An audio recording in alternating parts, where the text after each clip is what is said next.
সড়ক সড়ক সড়ক চাই, সড়ক সড়ক সড়ক চাই, আপুস না সংগ্রাম, সংগ্রাম সংগ্রাম লেগেছে রে লেগেছে,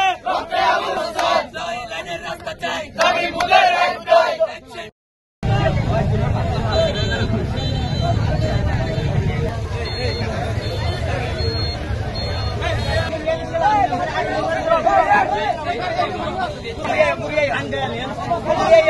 চট্টগ্রাম কক্সবাজার মহাসড়কে যেন মৃত্যুর মিছিল থামছে না। গত অক্টোবর মাসে একটি পরিসংখ্যানে দেখা গেছে 22টি সড়ক দুর্ঘটনায় চকরিয়া থেকে লোহাগাড়া 44 কিলোমিটার এই জায়গার মধ্যে 22টি সড়ক দুর্ঘটনার মধ্যে ছোট বড় 7-8 জন নিহত হয়েছে। আর যেন মৃত্যুর মিছিল না থামে এই জন্য আমরা ছাত্র সমাজ এবং চকরিয়া লোহাগাড়া সাতকানিয়াবাসী একসাথে চট্টগ্রাম কক্সবাজার মহাসড়কে 6 লেনে উন্নতিকরণের জন্য আমরা এই কর্মসূচি পালন করতেছি।